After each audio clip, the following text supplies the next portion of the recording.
Napaisip ka ba kung may pagtingin ba sa'yo ang isang tao? Minsan, mahirap basahin ang kilos nila.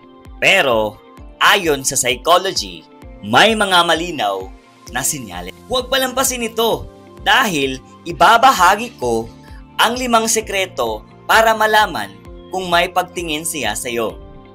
Narito ang mga 5 sinyales na may gusto siya sa'yo. Una, ginagaya niya ang kilos mo.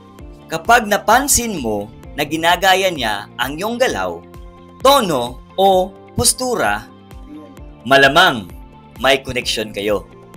Pangalawa, palaging may dahilan para mapalapit sa iyo.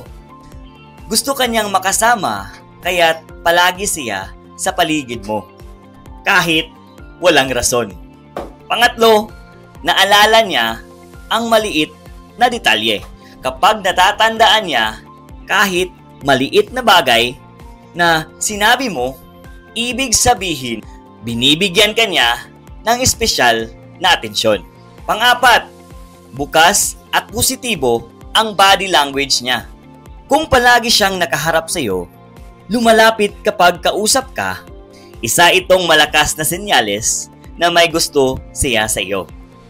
Pang-5, palagi siyang nauunang mag-message o kausap ka palagi. Kung siya ay gumagawa ng paraan para makausap ka, isa ito sa malakas na senyales na may gusto siya sa iyo. Ngayon, na alam mo na ang mga senyales, subukan mong obserbahan ang mga tao sa paligid mo. May lihim na may nagkakagusto na pala sa iyo. Gusto mo pa ng tips tungkol sa love at sa relasyon? Follow na para sa iba pang life relationship hack. God bless you all.